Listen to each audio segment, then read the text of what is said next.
what is photography? Well, for me, it's an exploration of life.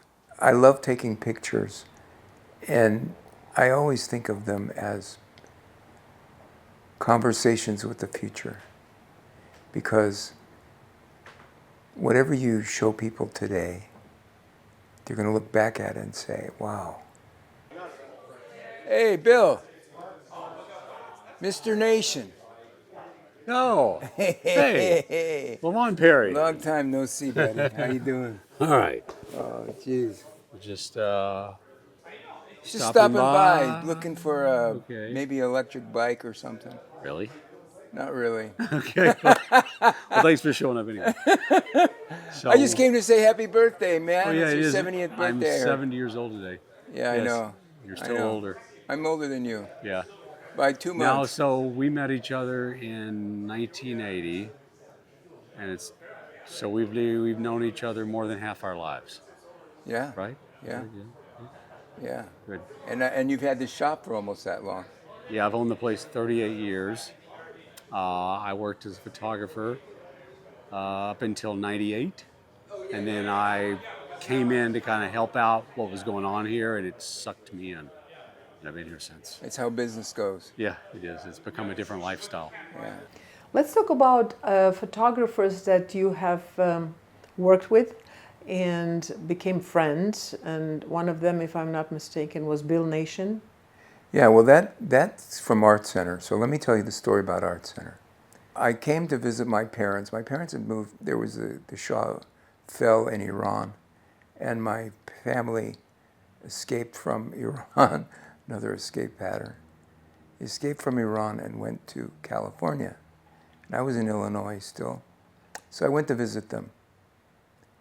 And in the summer, I don't know what it was, 1979, 1980. So when I went over there, you know, my parents were like, you left medical school, you're not being a scientist and all this, you know, typical Armenian family. You want to be artists. But see, I have a side of my family that they're artists. So my cousin Arda said to me, if you want to be a commercial photographer, if you want to really be a photographer, you have to go to Art Center. That's what she said. So I thought, I don't know. She convinced me that I should check it out. So I went over to the school, and I presented myself. I got an interview, you know. They interview you. They're like, oh, it's a 2-year wait to get into the school and all that. And I said, oh, okay. And they said, well, do you have any of your work here?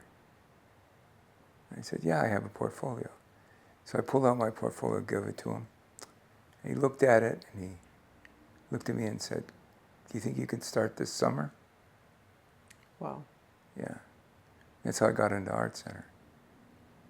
And that's when I met my friend Bill Nation, Andy Myers, Tad Bonzel, Brian Davis, and there's so many guys that I really, till today,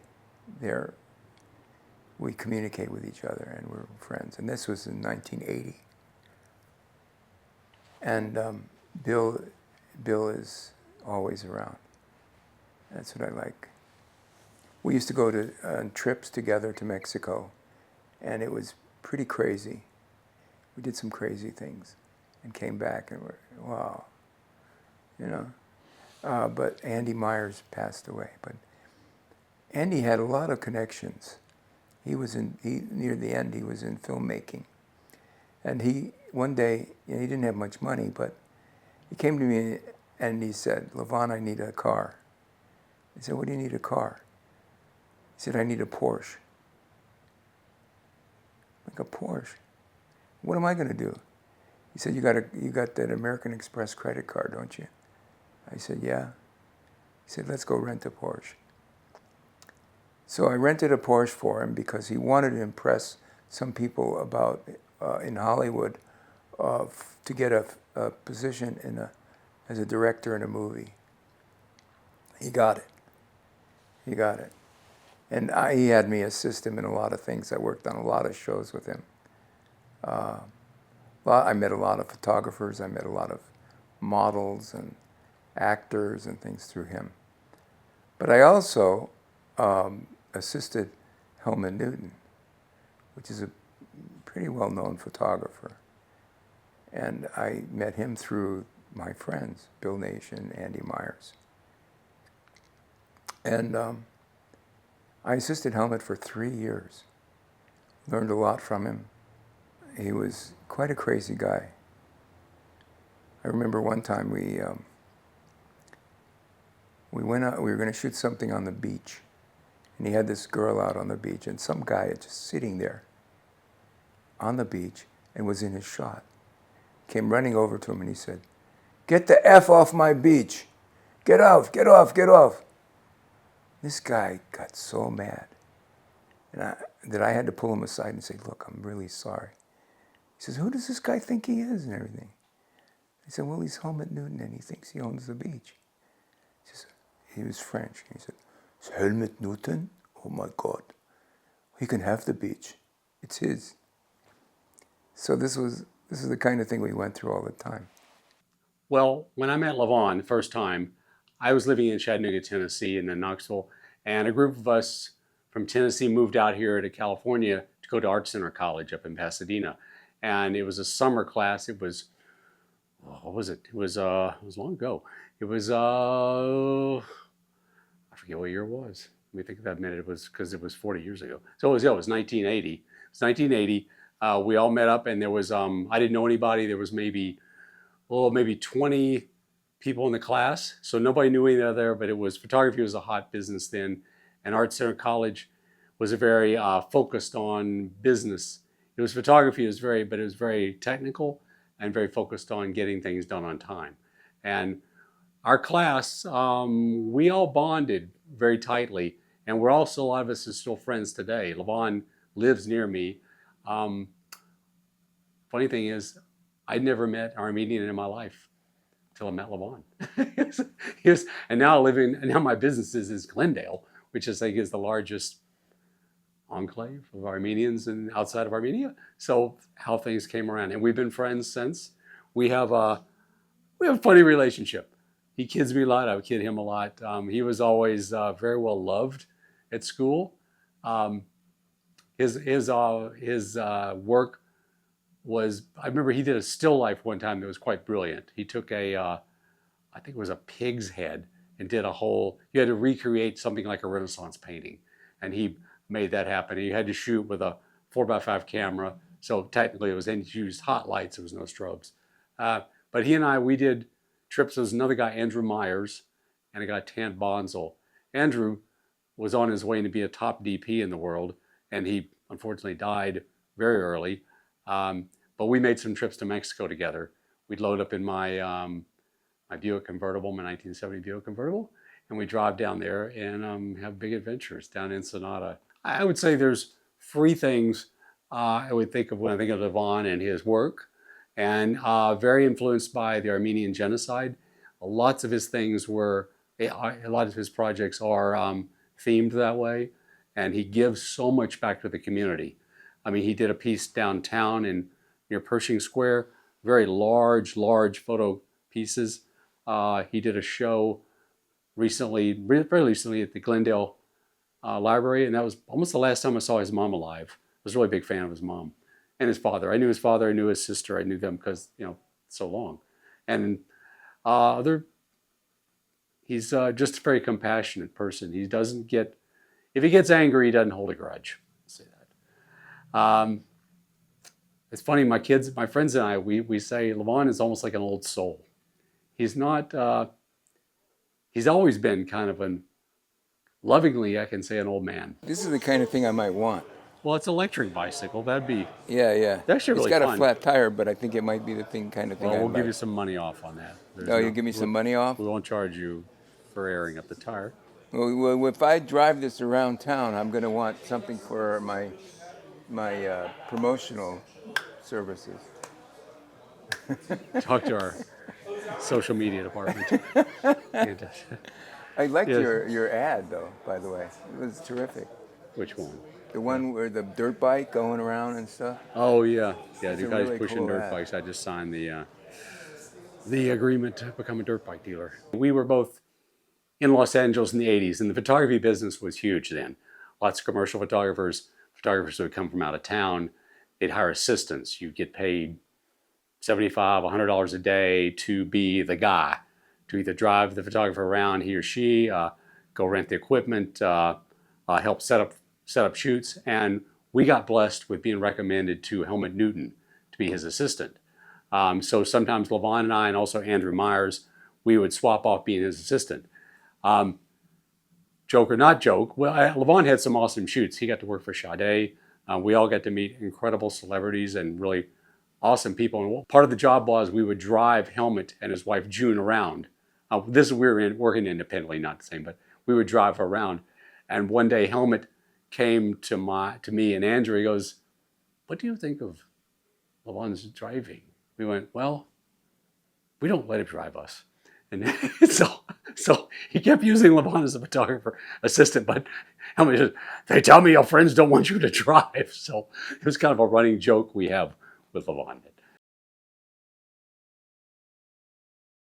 Levon, your mom had to escape Jerusalem. Your parents were forced to leave the country. She was still a child, and she had to leave. 1948, there was the fighting between the Arabs and the Jews, and the bombs were blowing up all around them, and they decided to leave. They had to leave. They had properties in Jerusalem, and they all packed up and left with whatever they had, on their backs. And they went to Jordan, but then they couldn't come back, so they lost everything. And my father lived in Gaza with his dad, and he and my mom got together, and they ended up in Beirut. And he taught at AUB for a while, and he got a job in the United States, and we ended up coming to the United States. And that's how I became a U.S. citizen. And we ended up in Chicago, and he was an electrical engineer. My father was very important in his field. He was an electrical engineer, and he was using computers the size of houses. He had to program them. I mean, it wasn't like now where you go on a computer and everything comes to you. You had to program your own computer, and it was the size of a house. And he designed the electrical systems for Pakistan, Iran, Honduras, and he ended up retiring here at Southern California Edison. You were 9 years old when you were in Pakistan? Well, we went to Pakistan when I was 9. And then there was the war between India and Pakistan, and we got evacuated on the American paratrooper planes. First time I'd ever been on a paratrooper plane. Bucket seats. You had to put earplugs in because there's no insulation, and it was very noisy. And there was no air conditioning or anything. It was cold, actually. There was no heating. We ended up in Iran. Back then the Shah was in power, and that's when we went there. And from there we came back to the United States. Then after a few years, we went back to Pakistan. And then they had another war with India. And I was evacuated to Islamabad. Then from there we took a bus into Afghanistan. And I went to school there for about 2 months, 3 months. And then we were sent to Iran. And my dad had been teaching the Iranian engineers, how to program and do all these things. So he went to visit one of his students. Turns out his student was the Minister of Energy. And so he said, you want to stay in Iran? And my dad said, well, if there's a position, I'll stay. And so he got on the phone to my dad's company, who was already, Harza Engineering, who was already in Iran working as consultants. And they said they didn't have any room for him. There was no job. So the minister said, make a job for him. And so then we ended up staying in Iran. And I ended up graduating from high school there.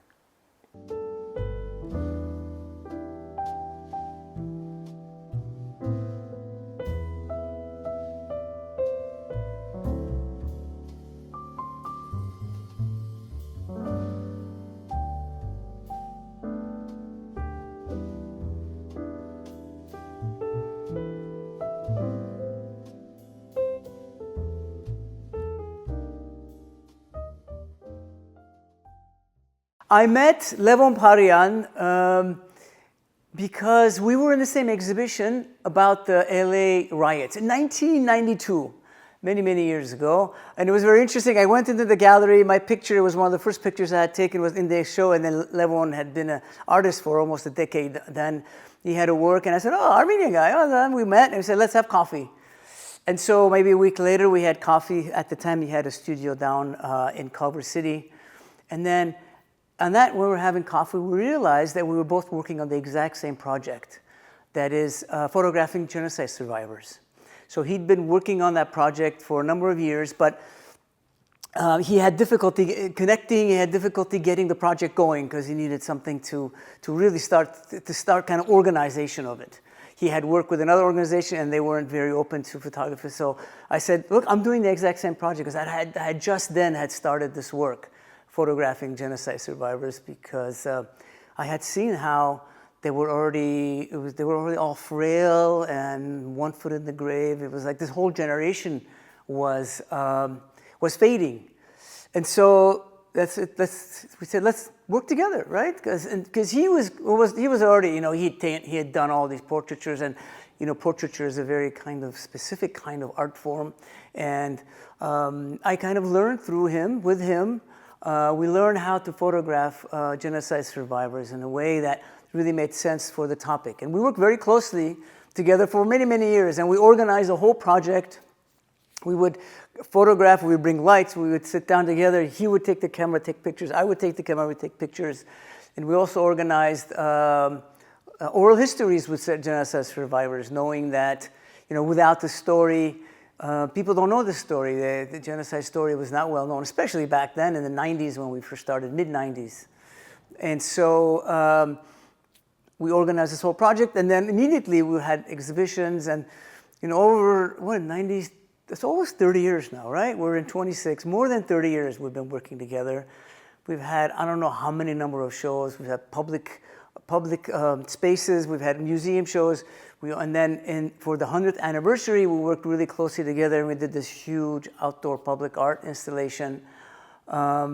And also then a permanent monument in the city of LA through our work and working with architect Vahakan Tomasyan. It's been enriching for me to know Levon, to work with him.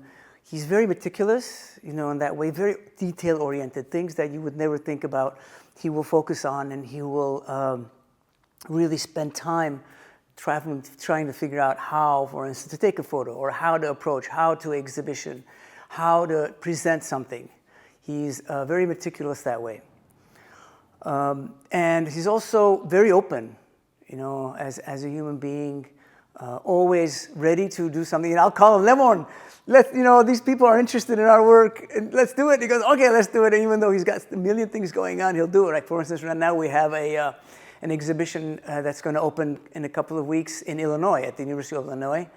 And he had to pack all the work because all the work is at his house. So he spent like hours and hours and hours. He packed all the work, and he said that. So he's also very, very dedicated. Not only to photography but also to the issue. At least this is how we collaborate over the Armenian genocide recognition issue, to for people to understand, to see, to read, to get the word out. And all those years where we had exhibitions, we had exhibition at the Washington State in the Senate Rotunda, and we had other exhibitions. And we think in our small way, I think over the years we contributed to the fact that Biden recognized the Armenian genocide a few years ago. I think we did our little part of that. And together, I wouldn't have been able to do it by myself. He wouldn't have been able to do it by himself. But together, we were like this team that we've been working over 30 years and still going. So when we were working on the large public art installation that we did in Grant Park in 2015, it wasn't just Levon and I. We had a huge group of people and working very closely together, architects, this, that, different people. And then, when you work with these different people from different fields, you don't really sometimes understand the language. You don't know exactly what they're saying. And so, like, the architect would say something, we'd go, yeah, we don't really understand. And then there was this misunderstanding. And then Levon would take me aside. He goes, Ara, you and I, we understand each other, all right? Let's talk and let's figure it out. And we would always, go off on our own and figure things out. With our own, the relationship, building over the years that we worked together, we'd figure something out. And that became very clear in that case when we had to work with a much larger group and trying to make it clear to them what it is that we wanted to do. And so we had that kind of understanding that I think is really actually rare, in many ways. When you work with people over a number of years, sometimes you break up, you break apart. You don't understand each other, but we have this kind of understanding, and whenever we need to, we work together and we figure things out. Eyewitness Project is one of the most important projects on genocide. Yeah, that was 94, I think. Yeah, 94. I met Ada. We were both in an exhibit on the LA riots, and I had a piece in there, and Stern Gallery, someplace in Beverly Hills, and he was there, and we met, had coffee, and started talking about the idea of collaborating to shoot survivors from the genocide, and this was how we started the project. And Levon Parian joined us with the oral history. Ada and Levon would do the oral history with a crew of other people. There's so many people involved in the Eyewitness Project. It's not fair to just say that it's Ada and myself. There were a lot of people involved, and all of them contributed tremendous amounts. And Ada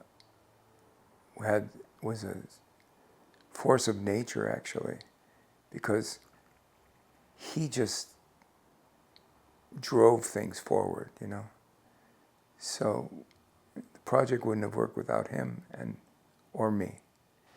We each offered something important, and we've been working on it. You complemented each other. Yeah, we complemented each other, exactly. And we used my Hasselblad system, which proved to be very effective because it was state-of-the-art at the time.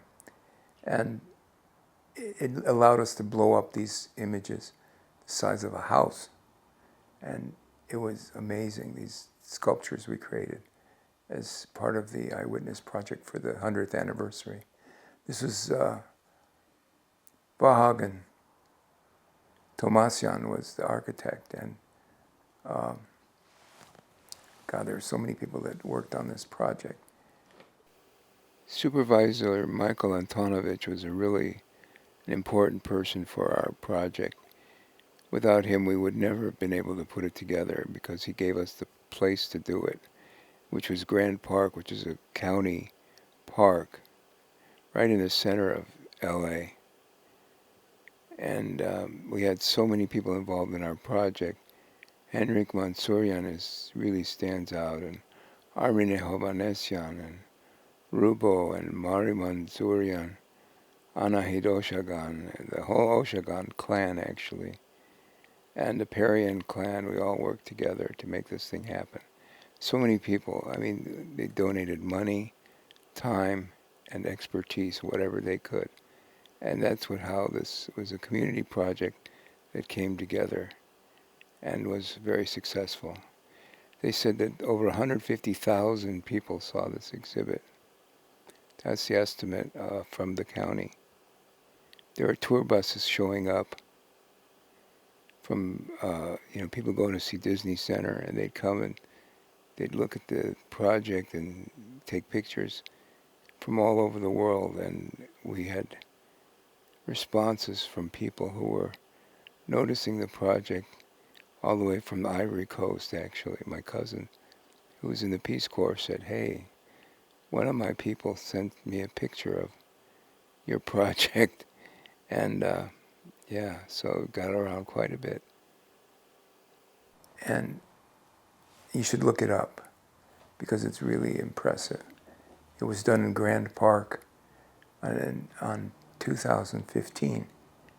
And it actually laid the stonework for a final memorial there. We have a permanent memorial to the Armenian genocide, the first one in the city of LA, but it's in this Grand Park, which is part of the county. It's a county park. I want to mention Hirar Shirikian and Nora Voskericyan, who joined the Eyewitness Project to help create the 100th anniversary exhibit in Grand Park. Now, Vahagan Tomasyan was an architect and a builder, and he was very influential in getting the project completed. His company actually manufactured the frames and set up all the permits and put the whole thing together for us. Without him, we couldn't have had this project come together. He also designed and sculpted the permanent monument that is now in Grand Park. So we have to thank him for all that work. When we first started with Ada and I, we were thinking in terms of creating a document, like a documentary photography of the survivors.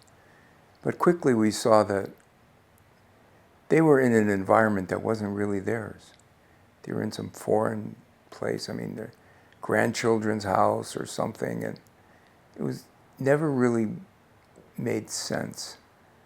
So we started looking for other ideas on how we could transform the look of the work. And I had made a piece in 1988 for the earthquake. It was something that I had created for the survivor because I'd been photographing survivors through the Zorian Institute. And I took a portrait of someone, and then I took their hands, and I combined the two. And then I put it in a metal plate. I put emulsion on metal and made this image and then put it on a cross and called it the burden of Christ.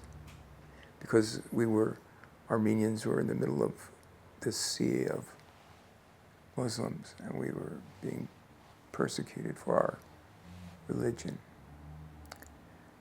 So this became our main concept of how to photograph the survivors. So we do a close-up photo of the portrait face, and then we do a shot of the hands. Because the hands tell a story just as much as the face. And we stayed with black and white because we wanted to give a monumental quality. And black and white, when you strip away the color, it has that monumental feel to it. It's beautiful. Not only that, but it made it easier to transport and print things and send them out. So all those things came into play. Every one of us has a hero. Yeah. I know your hero was your grandfather. Yeah. He was in the Ottoman cavalry during the genocide in 1915, and he escaped from the cavalry and went to the desert and out to El Aqaba. And from there, he met up with. Actually, before that, he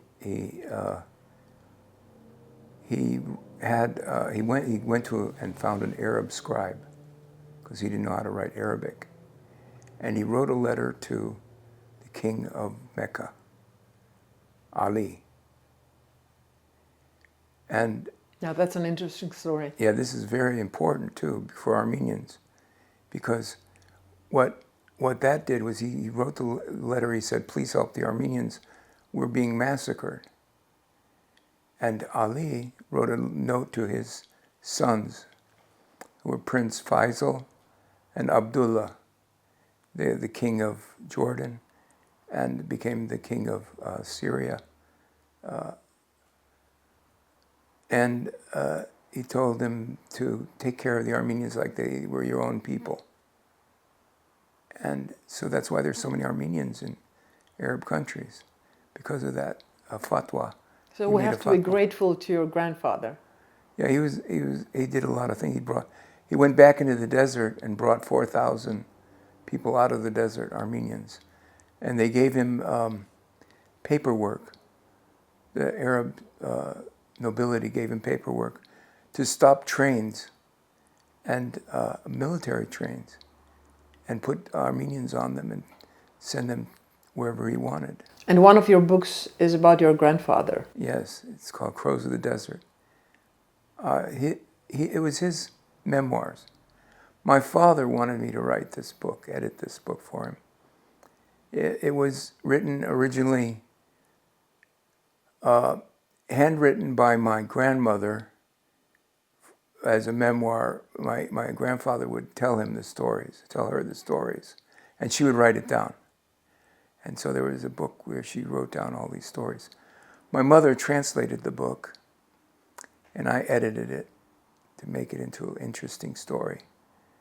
And because there were a lot of holes in it, and I had to do a lot of research. I read T.E. Lawrence's 7 Pillars, I think it was called. And you know him as Lawrence of Arabia. And he had a very similar story in the same era. And a lot of the information I was able to get from him on what was going on around the stories my grandfather was saying. So I could connect the dots that way. It took me 3 years to edit this book, and I finally published it. It became very well known. And it even both in English and Armenian, right? Yeah, both in English and Armenian. And even made a documentary film on it. And it's also called Crows of the Desert. And the title came about because when they were walking in the desert, they were thirsty. They didn't have any water, and they saw these black birds as far as their eye could see were dead because they died from thirst. And this is what he wrote in the book, and I said. I first met Levon when I was 19 years old, and I was working as an assistant for his good friend Bill Nation.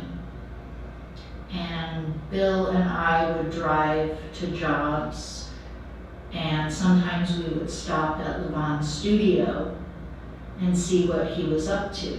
Levon had his studio nearby Bill. It was on San Vicente, kind of near Fairfax and Hauser. And then after I met Levon, I was at home in my neighborhood, kind of the Grove, LACMA neighborhood, and I was walking in my neighborhood, and I saw Levon carrying equipment and walking with Helmut Newton on 4th Street. And the next time I saw Levon, I asked him what he was doing in my neighborhood with Helmut Newton, who I knew he'd assisted. And they were going to visit and photograph Laura Dern. So growing up in Hollywood, that was kind of exciting for me to hear. Fast forward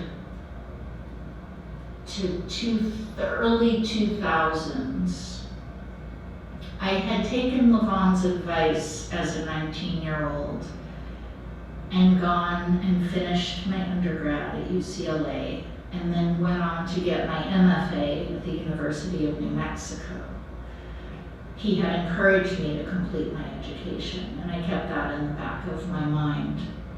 So fast forward to 2004, 2005, there's Levon applying for our newly implemented MFA in photography. And I was so surprised again at how the tables turned. And it was a delight to work with him in that capacity. And his sense of humor and kind of dryness were always welcome. And a realist kind of common sense approach. I remember for one of his MFA assignments, he was, I don't know if he was overwhelmed by some of the theory and criticism in some of his classes, the challenging reading, writing, presenting classes, but he kind of cheekily, pun intended, presented his opinion on things in a video while sitting on the toilet. And I always appreciated that sense of humor, but there was a rigor beneath it. And I think that still carries on today. I'm honored to be a colleague of Levon's and teach alongside him at Cal State Northridge.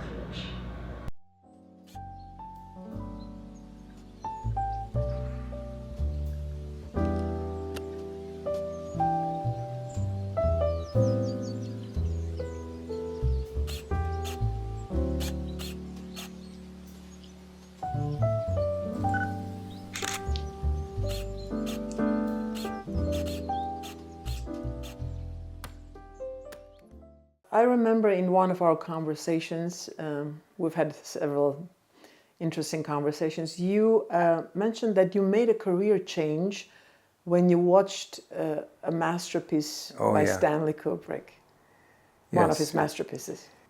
After I graduated from high school in Iran, I went to Northern Illinois University and I was studying biology, biochemistry.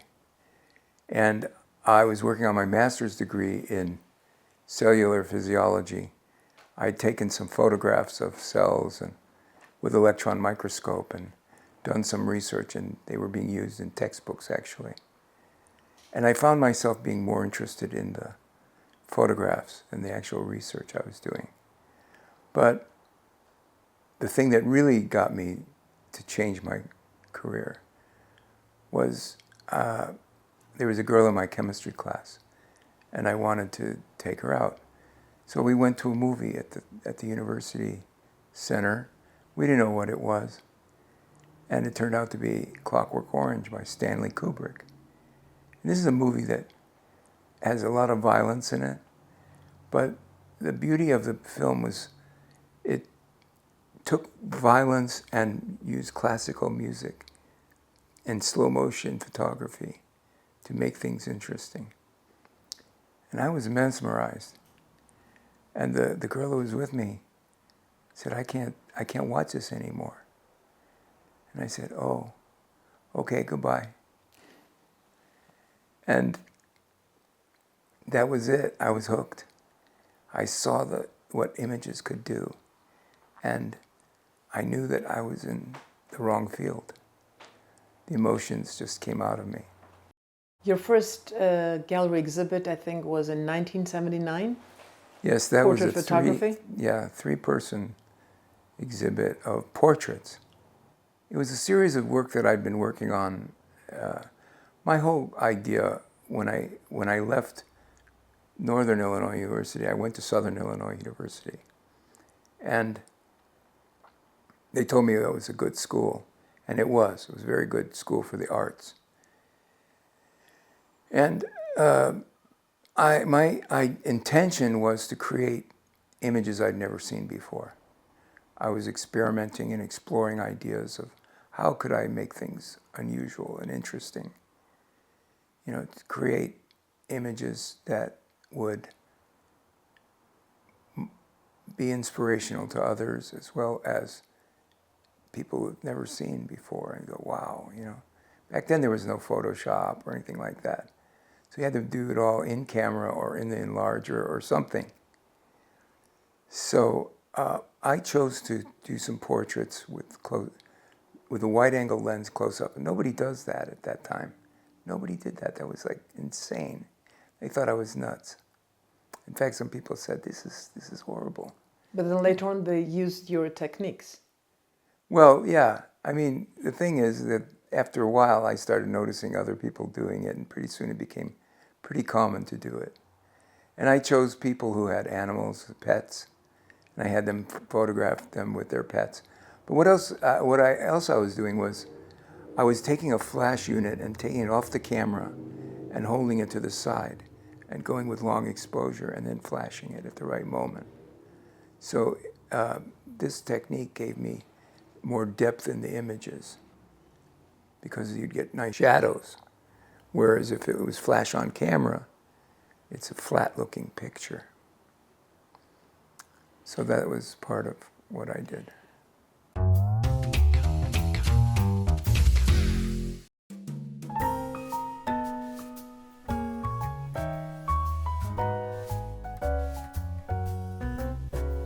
It's been such a long time, maybe I would say 40 years, 40 years, more than 40 years. Our paths used to cross constantly, but I think I met Maro first, Levon's wife, Maro first.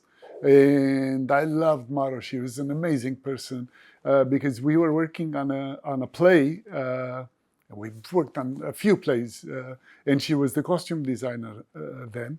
And then they got married, and so I had met Levon earlier because he was a friend of Levon Parian, and we had mutual friends, and so.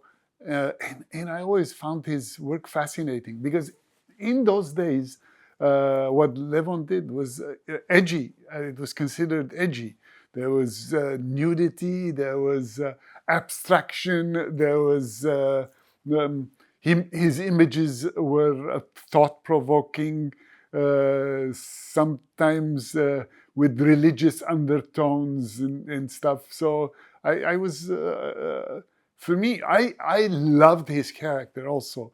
He was very down to earth, very loving, and he was a true artist because years later he started even acting for a while.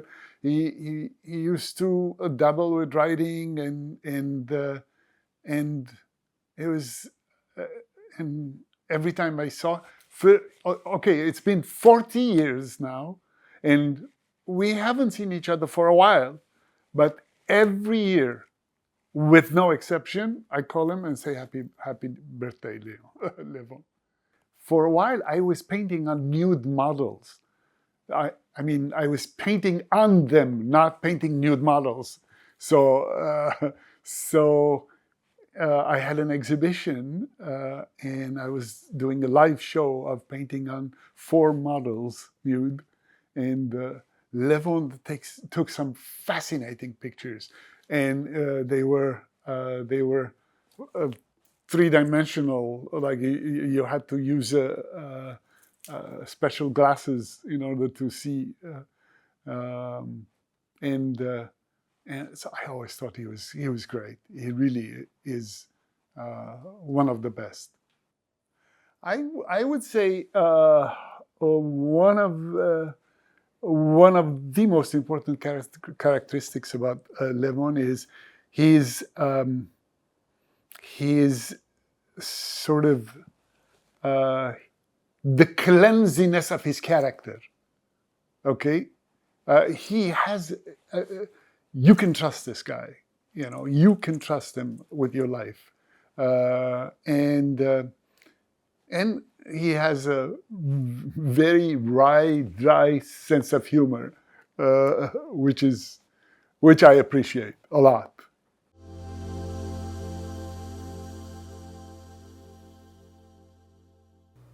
You mentioned once that when you first came to LA, you were looking for a creative outlet, and I think AGBU Theater was the place. Yes, yes.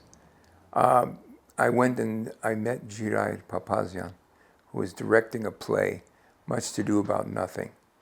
And Vahe Berberian was there, and Maro was there, Hagopian at the time, her name was.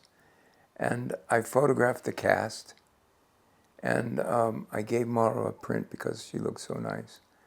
I didn't know she would be my future wife at that time. So it wasn't love at first sight. No, we met a few times after that, and finally she corralled me, and then the rest is history. I was looking for an outlet, a creative outlet, because where I lived in Chicago, there were very few Armenians. And suddenly I was surrounded by Armenians everywhere. I was looking for things to do. One of the things that I ended up doing was I met Levon Parian, and he asked me to do a lot of photography work for him. And one of the things was a calendar for Shant, which is a student organization. It was a genocide calendar, and this was the first time I was really shooting anything for the genocide. And I used my technique of double exposure and double printing and created some interesting images, one of which I remember as a child, I was told about how the Turks would take people out in the desert and dig a big hole and throw them in, and then the ground would move for days while people tried to get out and they couldn't get out. So I made a photo of a hand in the desert, coming out of the desert. First time we met, it's really hard to tell which one. I think 3 people tried to introduce us to each other, but the most memorable one was at Ardavast Theater Company. We were doing Much Ado About Nothing. Giray Papazian was directing, and Levon was called to take photographs. And I don't know what happened. He just, in another production, he handed me this envelope with my photograph in it, and for the life of me, I don't remember ever being photographed by him. Anyways, I was in costume for Much Ado About Nothing, but we really connected when Hamazgain Theater Company was doing Aranz Dzknorsi Navaka. Anyways, again, Giray was directing, so that's when he handed me the photograph, and I looked at it. I'm like, how did this happen? When did he photograph me? I had no idea. Anyways, we exchanged phone numbers, and he needed a makeup artist. So, and I did makeup back in the day, makeup and costumes. So, I think the first time around he was assisting Helmut Newton, photographing Sade. And something happened. Sade did not like his Helmut's photographs, and she wanted Levon to photograph her. So and they needed a makeup artist, so I just jumped in, and that's how we connected. And so we did lots of projects together. He was shooting album covers, movie posters, and whenever they needed like a quick stylist or makeup artist, I would just jump in. And then from there on, the rest is history. He's a wonderful person, a great dad. Even though he's constantly busy, working on several projects at the same time, none of that matters when it comes to the family. For Levon, family comes first. I appreciate that a lot. That's a lot of sacrifice for an artist, but it tells what kind of a fantastic person he is. A lot of people drawn to him for his artistic qualities, for his charitable qualities. But the most important thing is that you can constantly learn from Levon. He is incredibly generous when it comes to his ideas and collaborating. He's an amazing person no matter where you put him. His students love him, his friends love him, his family loves him, his kids adore him. And I love him very much too.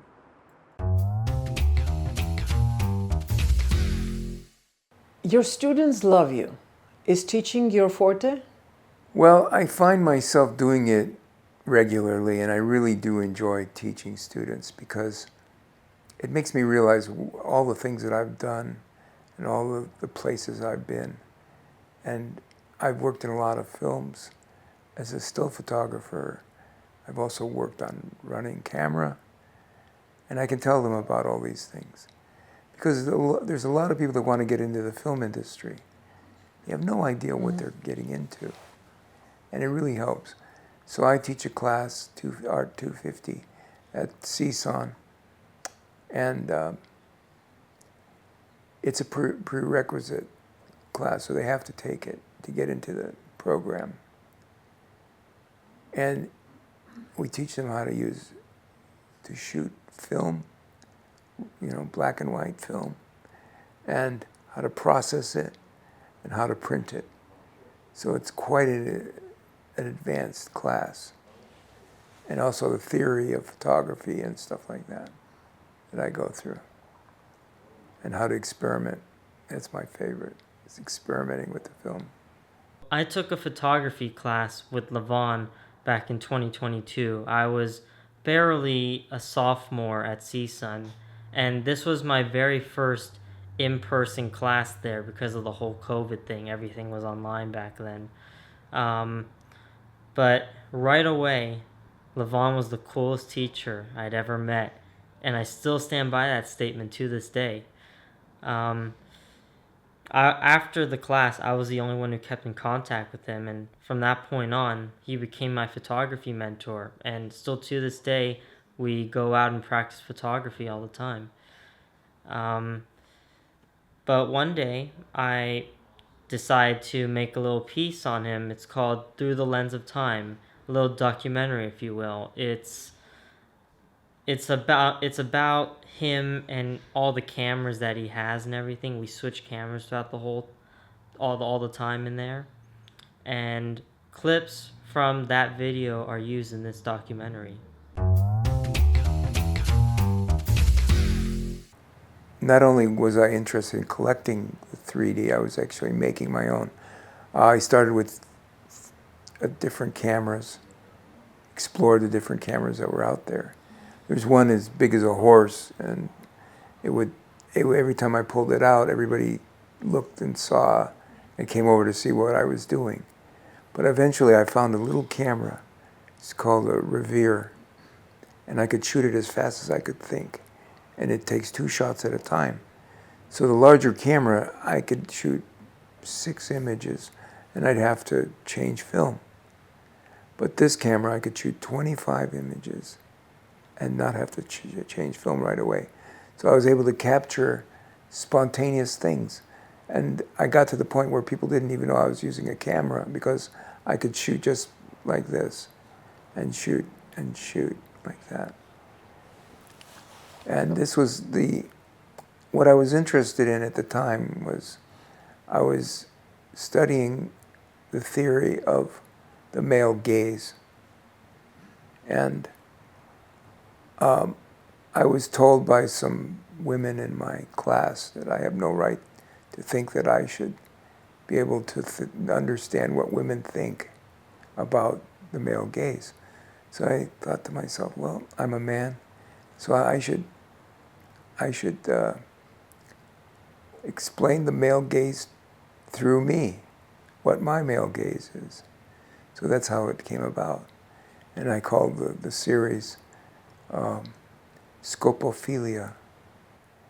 Levon, if you can elaborate more on your experimentation, because I know at the university you were experimenting. Yes, yes.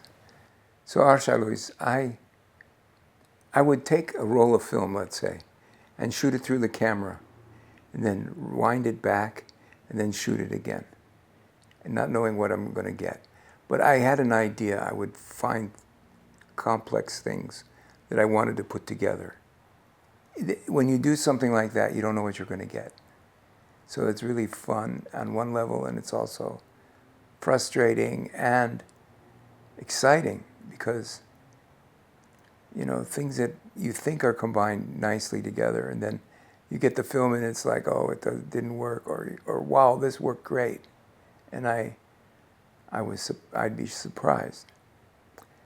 So there was that, and then there was also I would take a picture on bulb. I would cover the lens and keep my finger on the lens, and then I would take another picture. That way the image would be double exposed in the film. Then I was working with dye transfer. Didn't do very well with that. That's a really hard process to get. And I also worked in carbon printing. And that was interesting. Really rich blacks. The paper is made out of carbon instead of silver. So it has a range of blacks, like 15 stops of black. So there's black within black within black. So that's really interesting. And conceptually, I was interested in, you know, what people thought of my work. I would make really weird pictures, and I would stand back and watch them and see how they reacted. I thought that was fascinating.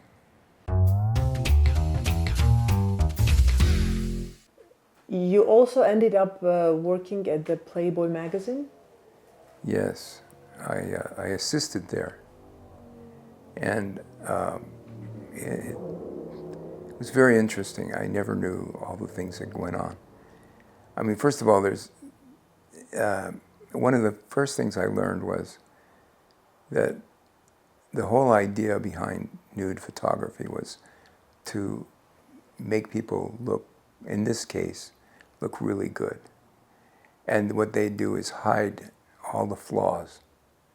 If someone has, you know, let's say a butt that they don't have much of a butt, you'd hide it by making them sit a certain way, or leaning them a certain way, or making them look a certain way, or putting fabric across their body a little bit. These are all tricks that they use to make everybody look perfect. And there's no such thing as a perfect person. And that was my first realization, with the idea that the media is always lying to us. We're always being fooled. When I was working there as a photographer's assistant, it was my responsibility to help with the lighting and camera, anything the photographer wanted. And occasionally I had the responsibility of taping up a breast, because sometimes the woman's breast would be too big or saggy, and I'd have to tape it up into place with duct tape. That was an interesting experience. I think your nudes are perfect, perfect creations. Actually, my nudes are portraits of my friends, many of them, or people that I know. Well, I look for what makes people unusual, and that's what I like to show. And I like to show the human condition. And I don't necessarily show the person's face, but what I do like to show is something about them that's special, and bring that in there, like the rope man, for example. A lot of people think it's a woman, but it's actually a man. And he jumps rope for a living. He trains athletes to jump rope. And he has large pecs. So I saw that I should put rope around him. And that's how we did that. I had some large rope that for holding ships in place, you know. And I used that. Morrow, if you saw it, Morrow was standing behind him holding the rope up, but don't tell anybody that. It was kind of funny. But, and there was a woman who worked in a flower shop, so I covered her in flour. Vartan, he was, I wanted to photograph him. And he said, you know, people think I look like Jesus. That's what he said. So I said, okay. I went out in the back of the studio and I grabbed some thorns, some vine. I put it on his head and I shot him in 3 parts. So he was the photo model for Resurrection? That was the model for Resurrection. And while we're shooting it, he goes, hold on a minute. He's a smoker, heavy smoker. He goes, oh, I gotta have a cigarette. He's sitting there, oh, I gotta have this cigarette. Oh. And I shot him that way too, and I thought, what if Jesus had a last request and he wanted to have a cigarette? So that's why I call it the last request. It's in the Parajanov Museum.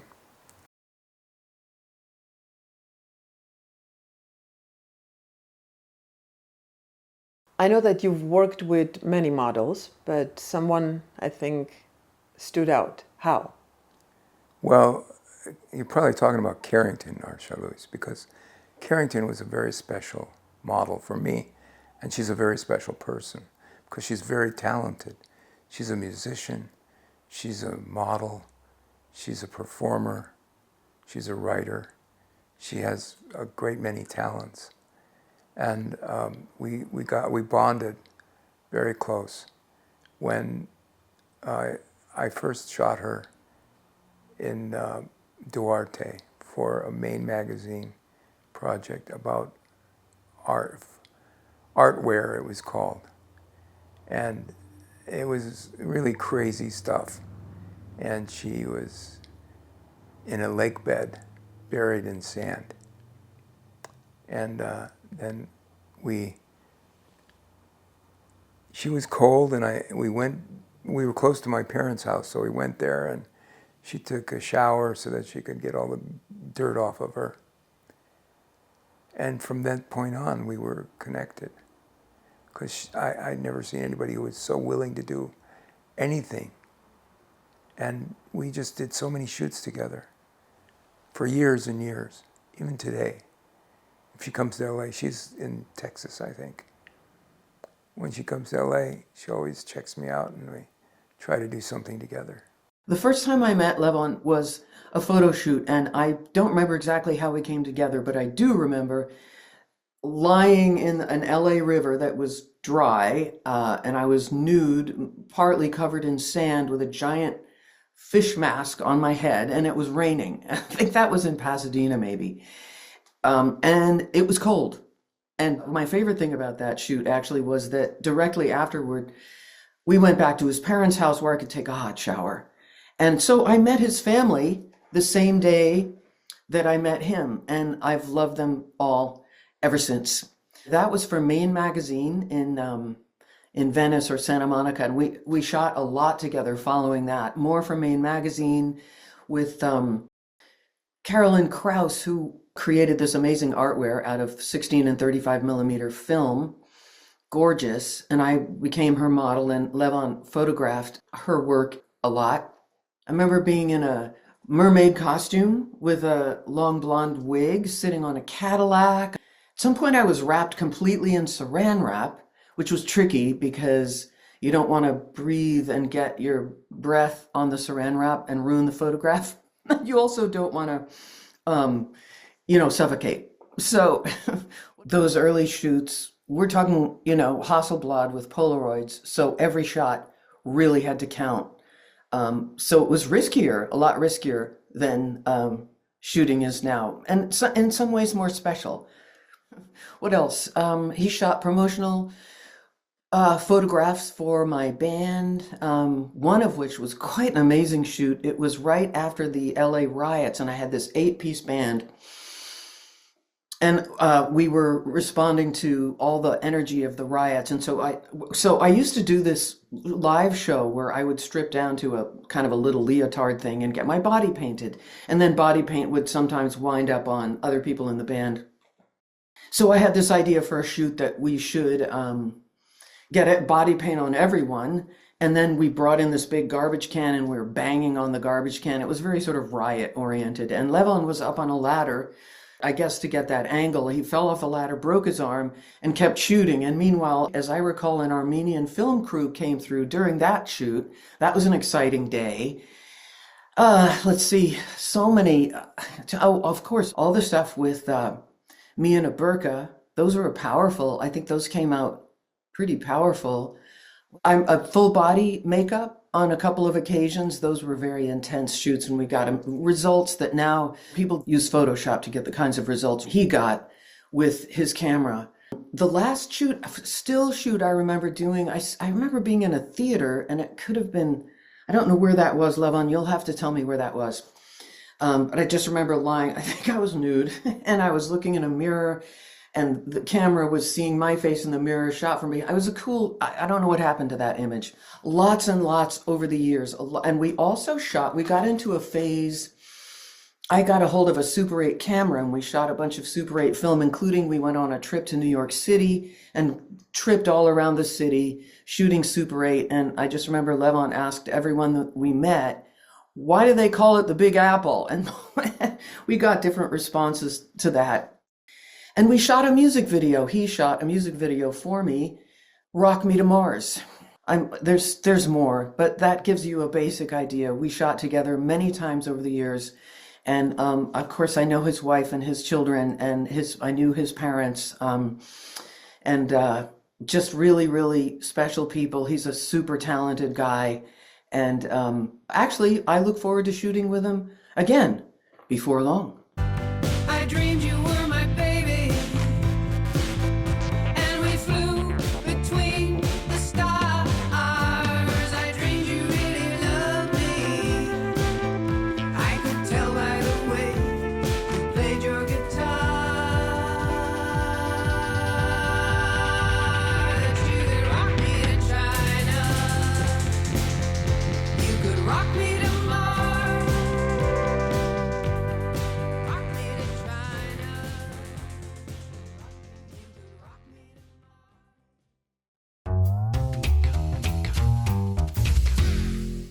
First time I met Levon Parian was in 1982. He was going to Art Center College of Design, and I met him because I was the director of a trade association for advertising photographers. Levon is really more fine art, and he wanted to expand into advertising. And this was in the early 80s, and advertising was just soaring. And a lot of young men wanted, and women, mostly men, wanted to become photographers. And after getting out of school, there was no real place to go to learn what they needed to learn. And in advertising, you had to have a lot of money to get into it. You had to back yourself financially until you made it. The name of the organization was Advertising Photographers of America. It ended up having 13 chapters throughout the country. The Los Angeles chapter was the largest. We had over 1,300 members. I was very used to talking and meeting photographers every day. A lot of phone conversations, but then people came to the office. We had a library where they could look through photography in different books, like the Black Book, the Workbook. These were resource books. And they would eventually put their work in the resource books for coverage. So Levon started his career, as many young graduates do, and that's through photo assisting. So you would choose a photographer who you had something in common with. Not necessarily the look, because you want your own originality, but something, a passion, something. And he ended up working as an assistant, photo assistant, for Playboy magazine. And we can think of Playboy magazine as a magazine that tried to show women's bodies beautifully. You can think of other things. That's how I remember that magazine. And then Levon also assisted very well-known photographers. And Helmut Newton was probably one of the, at the time, one of the most known and most beloved photographer for his black and white. He also shot women, so you could see that that was a natural flow for Levon to go into. His was different. His is very provocative, where Levon was approaching women differently. I think I would have to say Levon loves women and men and the human body and the human mind and the human soul, and he's so funny. So he's very different than most people you'll meet because of this expansive personality. And he takes all of that and puts it in his images. His images affect different people differently. I've seen many photographers look at his work. I've seen potential advertising agencies look at his work, his book, portfolio of work. And I love seeing the different reactions because different people see different things in it. And I know what I see. I love to hear other people initial response to his work. And I because I was everywhere, I could see what different photographers had to say about different people's work, their judgments, their egos, their appreciation. And Levon was aside, he was very different than most photographers. He's a very loving, happy, creative, edgy, that was an 80s word, edgy person. To me, Levon's work stood out for many reasons. They're black and white. In the early 80s, color was coming into its own and everyone wanted color. And he could do color, of course, but his black and white photography was so superior, so crisp, that he became known for that. But even more than that, it's what he brought to the image, what his mind saw, what he wanted to create. He planned, like most photographers at that level, they plan what they're going to do. But Levon was open to spontaneity. And what I love also is when you talk to Levon about his work, he can discuss it with you, not over you, with you. And there's no ego. It's fun. Levon has fun with his work. He's very thorough. It shows in his work because it's meticulous work. And as he went on with his career, I would say of all the photographers I know, he was the one that was printing on paper and printing on metal and printing on cloth and taking pictures that you wouldn't think would turn out that well, but when he got through with them, he created something that you didn't know was possible. So I am a fan. I'm a fan of many photographers. I have quite a collection of photography. I started collecting in the 80s, still collect. But I would have to say Levon is the one that emotionally impacts me. Some of them are beautiful, but that emotion that he has is, I think, what contributes so much. That and his drive and that edginess. One of my favorite images that I have in my collection of Levon was done in the time that he did his metal series.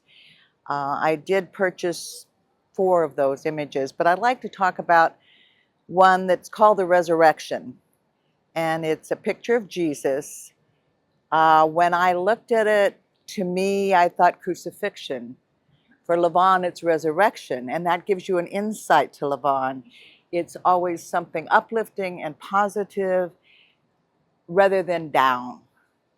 So the image that he took was very moving and accepted in galleries in Los Angeles and actually around the world. And that image of Christ, in the threes.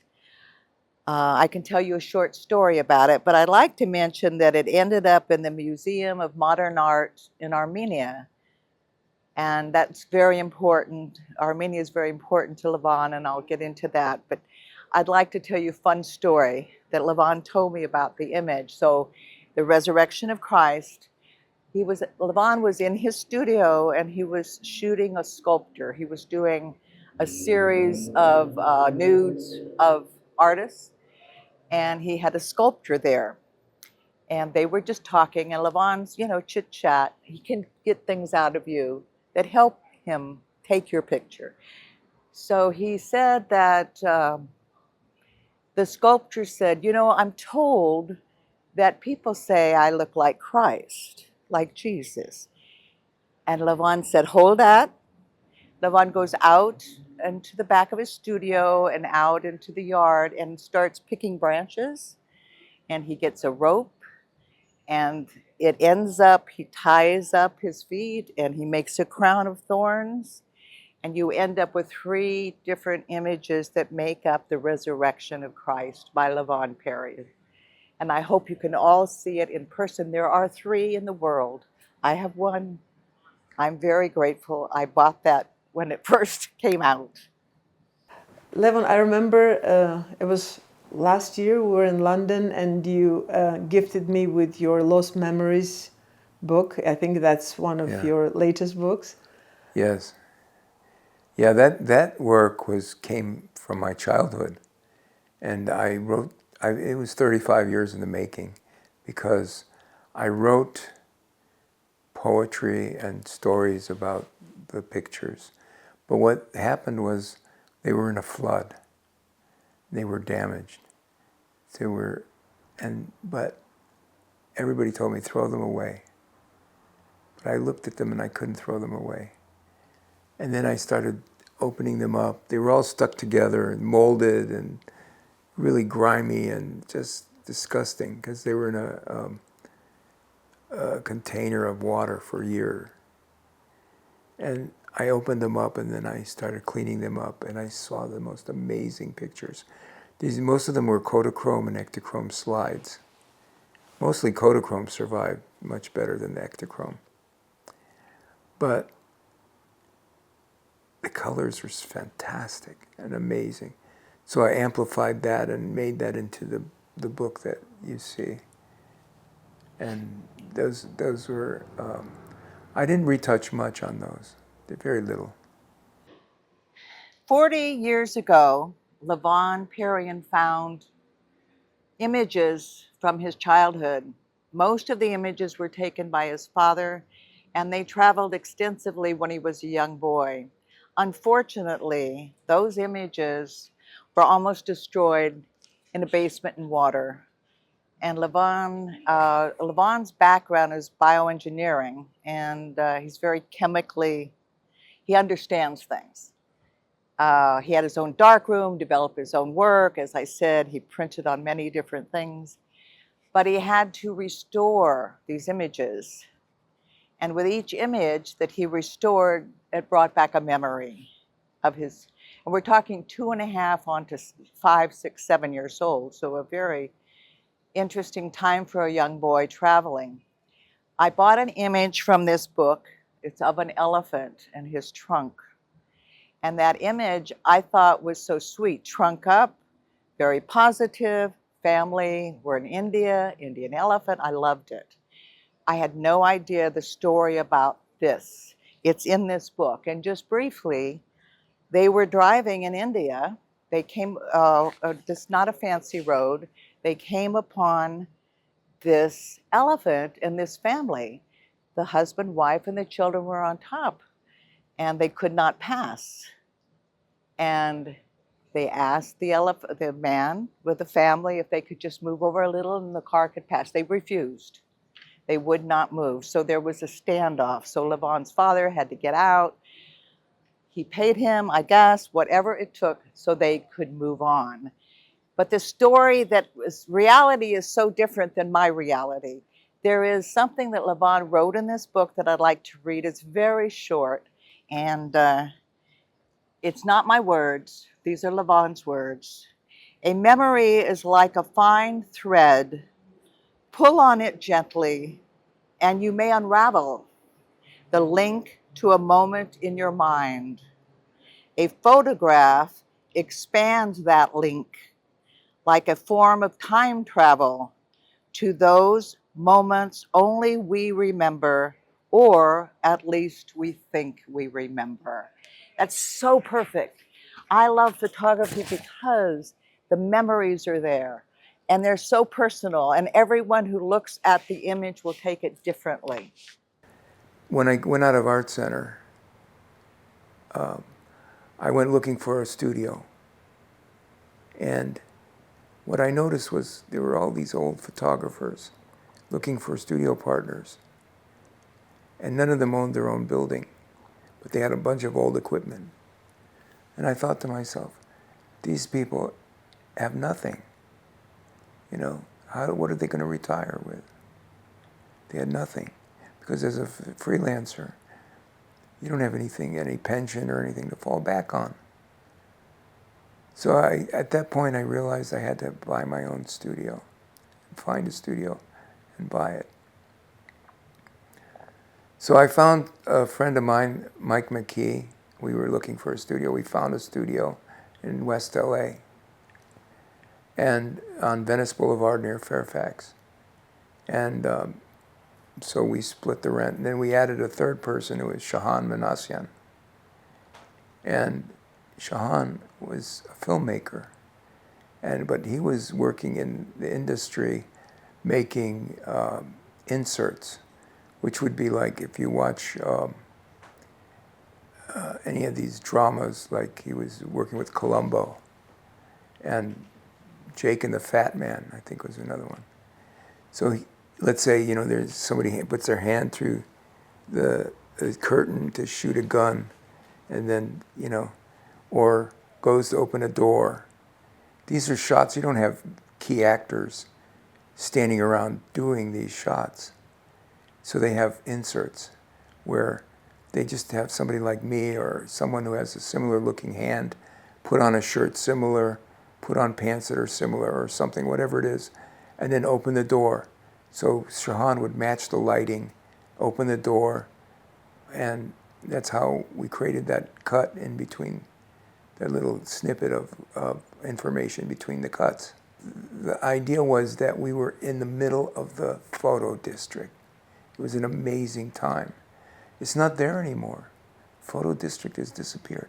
There used to be labs. You could drop a film off at A&I and 2 hours later pick it up.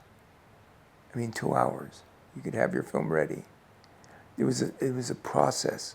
There were people set up for everything. I had an account over at Culver Studios. I could bring in fireplaces, big, huge sets, backdrops. In fact, that's what we did for when we shot Gypsy Kings. Set up the whole studio into one giant Spanish village. They loved it. They played for half an hour for us. And all these things were available. The hand prop room, there was a place where you could rent anything, guns, jewelry. I mean, things you couldn't afford to get, but they had it there. You could get it, and to make your shots look even more impressive, to really fix things up. So there was a whole industry there, 24-hour labs, 24-hour photo stores. You could go in the middle of the night, you need a lens. Oh my God, I don't have a lens. You run to the store, there was a PRS and there was another one. So living and working in the photo district was an adventure? Oh, it was amazing. And now it's not there anymore because digital has killed it. That's another story. But so Dory and Paul, when I was looking to be a part of this community, the community had gotten together and they were looking for ways to legally protect themselves, almost like a union, because there was no union for photographers. There was magazine photographers. There was a group called the Magazine Photographers, but these were advertising photographers that had gotten together. Some very big names in the field. And Dory was the director of the executive director of the organization. And so that's how I met her. I went in to some meetings and I thought, oh, this is pretty cool. I met Dory, we hit it off right away. And then I met Paul, and I took a picture of Paul, a portrait of Paul. It's called Symptoms of the Fire Eaters. And he was a heavy smoker, and he was working in the film industry. People that work in the film industry are under a lot of stress all the time because there's such demand on them, and their hours are so long. And it's like, hurry up, and then wait for hours and hours, and then hurry up again. And you have to perform on a dime. Anyway, we got together. It was great. She began collecting some of my work, and we became great friends. Levon, you always mention that you love earthy textures and, of course, objects rust. But if you can please talk about your metal plates. Right. I wanted to make my work collectible. So I thought, what would do that? I have to make things that are one of a kind, because when you think of photography, you think, people could just reproduce whatever they want. They can keep reproducing it. And that's the beauty of photography. Actually, going back to Carbondale, I made a lithograph that I printed, and I made 100 copies of it just before I left. And I asked people to pay $1 for it, and I sold a lot of them. And if they didn't have the $1, I gave it to them anyway. And so I got rid of 100 of them like that. It ended up being in a portfolio that went to the Library of Congress, that piece. Later on, they were sold for 150. Well, later I found one of them on eBay. I don't remember how much it was for, but I was shocked to see it there. And then I went to look again, and it was already sold, so I didn't get to know how much they sold it for. But it was on auction and on eBay. So yeah, so this is part of what I was looking for, was the way to create art that is collectible. And I started exploring the idea of taking metal plates, because it's a ferrotype process. When tintypes were being made and daguerreotypes, they were all put on metal because they didn't have paper at the time that would work. I don't know whether they didn't have it or the emulsion wouldn't stick well. I don't know the exact reason why they didn't use paper until later. But metal was the way they went, so I thought I'd make some metal prints. So I made these ferrotype prints that I called metal plates. I put emulsion on them, and I patinaed around the image. And these were nudes and flowers that I photographed. And I made a series. And I had a show in Greece and a show in Armenia, 1994, in Paris, and AGBU showed my work first time. So this work was shown around quite a bit, and I made a catalog of it. It's has the cover is the rope man on it. What exactly got you interested in stereo photography? Arsha Luis. Because I had a cataract, I found myself wondering how I could see in double, you know? So that's why I got interested in stereo cameras. Because if you see a stereo camera, it has two lenses, and it takes a picture at the same time in both sides. But the distance of the lenses are exactly like your eyes. So it creates the effect of stereo. And the way I teach this in my school, and I tell people, if you open one eye on one side and open the other eye on the other side, you see two different things when something's close. But when it's far away, it's not as exaggerated. So that's what gives you the illusion of distance. So that's what the camera does. When it takes the picture, it gives the illusion of something being in front of something else. And that's how you get the stereo impact. And then you look at it through a viewer. Or in my case, I can actually look at them and free view, which is what it's called, when you can look at something and see it, and you cross your eyes and you see it. So I can do it without a viewer, but most people need a viewer. And the thing is that what really got exciting for me was I went to a convention. I joined the 3D Club, and I went to a convention in Orange County, and I met Brian May there, the guitarist for Queen. And he inspired me to collect diableries. He was working on a book called Diableries. And these are from the 1800s French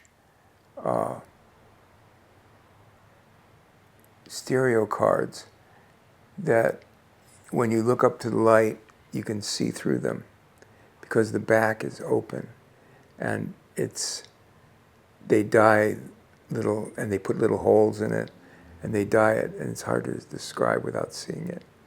But they're skeletons and things that are running amok. They're just crazy stuff, unbelievable. And he was working with two other people on that, and I got inspired, so I started collecting. Now I have a very big collection. In fact, I found the last card of his book. They didn't know what the card was, what the name of the card was, and I found it in the Netherlands. Levon, thank you for your friendship, and thank you very much for the photo shoot that we had years ago in downtown LA with the High Riders. Yeah, the motorcycle group. Arsha Luis, you did a great job as a photo model. I love the teddy bear. That was terrific. I think that's what inspired me to take that picture. But you looked kind of scared at first, but then I think you got used to it. I mean, there's nothing like sitting on the back of a Harley. I remember back then they didn't wear helmets, so.